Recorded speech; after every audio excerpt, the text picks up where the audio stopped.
Dear students, time to start our new chapter of biology that is called tissues. लेकिन students, इससे पहले कि मैं इस चैप्टर को स्टार्ट करूं, मैं आपको याद दिला दूं कि हमने सेल्स के बारे में काफी कुछ पढ़ रखा है प्रीवियस चैप्टर्स। हमने ये पढ़ा है स्टूडेंट्स कि जितने भी प्लांट्स और एनिमल्स होते हैं बहुत सारे सेल्स के बने होते हैं। सेल्स बहुत छोटे होते हैं, नेकेड आई से नहीं देखे जा सकते और उनकी बहुत सारी प्रॉपर्टीज होती हैं जो सब हमने पढ़ रखी है। अब स्टूडेंट्स, मैं आपको थोड़ा सा ये बताना चाहूंगा कि before we start this chapter called tissues, it is important कि आपको सेल्स के बारे में कुछ बेसिक नॉलेज हो। तो अगर आप सेल्स के बारे में भूल चुके हो क्योंकि आपने बहुत पहले पढ़ा था, तो आई रिकमेंड कि आप उस चैप्टर को थोड़ा रिवाइज कर लो स्टूडेंट्स। उससे क्या है कि टिश्यूज बहुत ही इजीली आपको समझ में आएगा। बहुत डिटेल में आने की जरूरत नहीं है, सेल्स थोड़ा सा आएगा तो चलेगा काम, ठीक। क्योंकि ये जो टिश्यूज होते हैं स्टूडेंट्स, वो डायरेक्टली सेल्स से ही रिलेटेड होते हैं। इनफैक्ट शॉर्ट में हम बोल सकते हैं कि tissues are group of cells. Group of cells, बहुत सारे सेल्स जब मिलते हैं तो वो टिश्यूज बनाते हैं। तो इस चैप्टर में टिश्यूज की क्या प्रॉपर्टी होती है, टिश्यूज कैसे कैसे होते हैं, वो सब पढ़ना हमारा एम होगा। तो लेट्स स्टार्ट स्टूडेंट्स। तो students, what is this division of labour या सेल स्पेशलाइजिंग? तो उसके लिए स्टूडेंट्स आप इन कुछ फोटोग्राफ्स पे ध्यान दें। या आप देख सकते हो एक सेल है, ओके। सेल के अंदर बहुत सारे छोटे छोटे पार्ट्स होते हैं, जैसे ये जो सेंटर में है वो स्टूडेंट्स क्या होगा? दैट इज एक्चुअली न्यूक्लियस, ठीक है, जो कि सेल का सबसे इंपॉर्टेंट पार्ट होता है। या आप देखिए स्टूडेंट्स, अमीबा है। This is an organism, unicellular organism. इसको यूनिसेलुलर ऑर्गेनिज्म क्यों बोलते हैं स्टूडेंट्स? क्योंकि ये सिर्फ एक ही सेल से बना होता है, इसकी बॉडी में सिर्फ एक ही सेल है। तो स्टूडेंट आप समझ सकते होंगे कि अमीबा जो है बहुत ही छोटा होता है, वेरी स्मॉल, वेरी स्मॉल। उसको नेकेड आई से देखा ही नहीं जा सकता क्योंकि उसमें तो सिर्फ एक ही सेल है, ठीक। On the other hand students, अगर हम अपनी बात करें तो हम मल्टी सेलुलर होते हैं। हमारी बॉडी में बहुत सारे सेल्स होते हैं। इनफैक्ट स्टूडेंट्स, हमारी पूरी बॉडी सिर्फ सेल से ही बनी हुई है। अगर हम अपने हेड को देखें तो उसमें बहुत सारे सेल्स हैं, हैंड को देखें तो उसमें भी बहुत सारे सेल्स हैं, अपने चेस्ट को देखें तो उसमें भी बहुत सारे सेल्स हैं। अब ऐसा सोच सकते हो कि हमारी पूरी जो बॉडी है वो सिर्फ सेल्स को मिला के ही बनी है। अगर हम किसी दूसरे मल्टी सेलुलर ऑर्गेनिज्म का एग्जांपल ले लें, जैसे कि ये टाइगर, तो भी वही सिचुएशन है। इसकी पूरी बॉडी भी सेल्स के कॉम्बिनेशन से ही बनी हुई है। बहुत सारे छोटे छोटे सेल्स इसकी पूरी बॉडी को बना रहे हैं, ठीक। लेकिन आप देख सकते हैं अमीबा जो है वो यूनिसेलुलर है, सिर्फ एक ही सेल उसकी बॉडी में, ठीक। तो आप समझ सकते हैं कि अमीबा जो है बहुत ही सिंपल ऑर्गेनिज्म होगा कि एक ही सेल है, उसमें सिंप्लिसिटी है। लेकिन ह्यूमन बीइंग्स या टाइगर हो गए, इस टाइप के जो ऑर्गेनिज्म हैं वो कॉम्प्लेक्स होते हैं। या फिर जो प्लांट्स होते हैं वो भी कॉम्प्लेक्स होते हैं, वो भी बड़े होते हैं, उनमें भी बहुत सारे सेल्स होते हैं। अब देखो स्टूडेंट्स, कोई भी लिविंग ऑर्गेनिज्म है तो उसको जिंदा रहने के लिए बहुत सारे लाइफ प्रोसेसेस एग्जीक्यूट करने पड़ते हैं, बहुत सारे काम उसको करने पड़ते हैं। जैसे कि स्टूडेंट्स, हम अगर अपनी ही बात करें तो स्टूडेंट्स हमें मूवमेंट करना पड़ता है, ठीक है।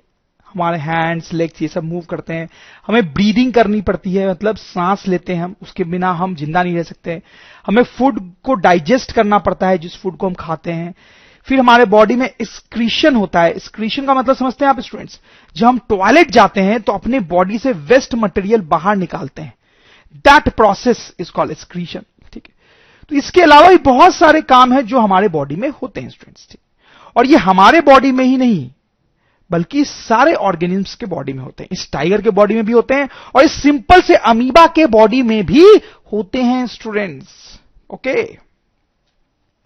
लेकिन अब स्टूडेंट्स आप ध्यान दें, इस अमीबा के बॉडी में तो सिर्फ एक ही सेल है ना, सिर्फ एक ही सेल ही है, सिर्फ यही एक सेल है।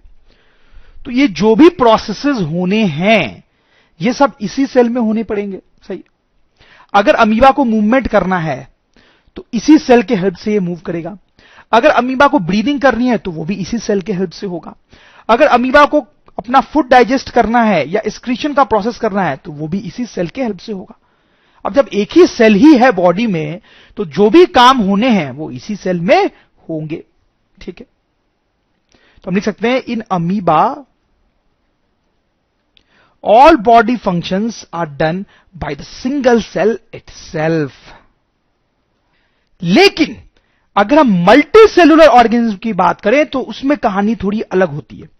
जैसे अगर हमारे बॉडी में मूवमेंट होना है, तो देखो हमारी बॉडी में तो बहुत सारे सेल्स हैं स्टूडेंट्स, तो कुछ सेल्स उसमें से ऐसे होते हैं जो मूवमेंट करने में हमारी मदद करते हैं स्टूडेंट्स। उन सेल्स का काम ही होता है मूवमेंट करवाना। और प्लीज नोट, बॉडी के सारे सेल्स मूवमेंट में इंवॉल्व नहीं होते, कुछ पर्टिकुलर सेल्स होते हैं जिनका काम होता है मूवमेंट करवाना। अब जैसे हमें ब्रीदिंग करना है, सांस लेना है, तो फिर से हमारे बॉडी में कुछ ऐसे पर्टिकुलर सेल्स होते हैं जो हमें ब्रीदिंग में हेल्प करते हैं। सारे सेल्स हमारे बॉडी के ब्रीदिंग में हेल्प नहीं करते।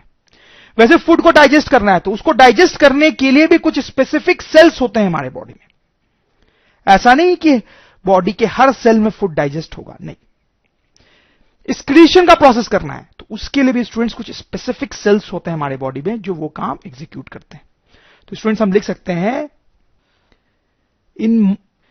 ये मल्टी सेलुलर में जो डिवीजन ऑफ लेबर है उसका एडवांटेज भी होता है। क्या एडवांटेज आप देखें, advantage of division of labour in multicellular organisms. क्या एडवांटेज है? As different groups of cells are specialised in doing different jobs, ठीक है, any work is done much more efficiently compare to unicellular organism. सही बात है ना students? देखो यहां पर एक ही सेल है बेचारा जो सारे काम कर रहा है, तो ऑब्वियसली ये हर काम को उतने अच्छे से नहीं कर पाएगा। लेकिन यहां पे हर काम के लिए अलग ग्रुप ऑफ सेल्स हैं, वो स्पेशलाइज्ड हैं वही काम करने के लिए, ठीक है। जैसे ह्यूमन बीइंग से हम मूवमेंट है, तो मूवमेंट कराने के लिए स्पेशल टाइप ऑफ सेल्स ही बने हुए हैं। तो ऑब्वियसली स्टूडेंट्स वो सेल अगर उसी काम के लिए बने हैं तो वो ज्यादा इफिशिएंटली काम करेंगे, ठीक है स्टूडेंट्स।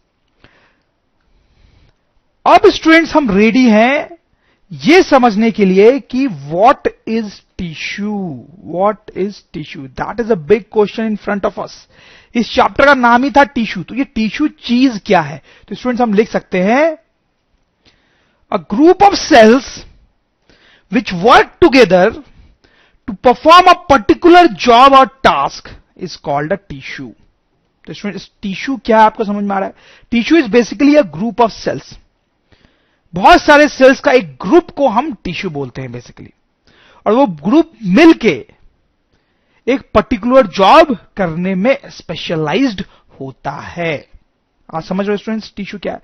तो tissue is nothing but collection of cells जो कि मिलके एक पर्टिकुलर काम करते हो।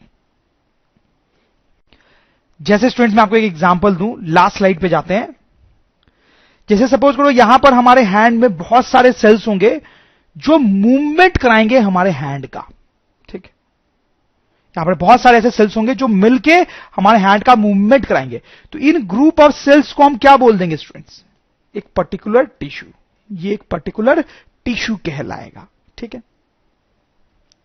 जैसे हमारे ब्रेन में बहुत सारे सेल्स होते हैं, उन सब सेल के हेल्प से, उनके कंबाइंड एफर्ट से हम कोई थिंकिंग कर पाते हैं, तो उन ग्रुप ऑफ सेल्स को हम टिश्यू बोल सकते हैं स्टूडेंट्स, ठीक है। तो आपको थोड़ा थोड़ा समझ में आ रहा होगा टिश्यू क्या चीज है। अभी हम और डिटेल में जाएंगे इस चैप्टर में। तो स्टूडेंट्स कुछ कुछ हम समझ चुके हैं कि टिश्यूज क्या होते हैं।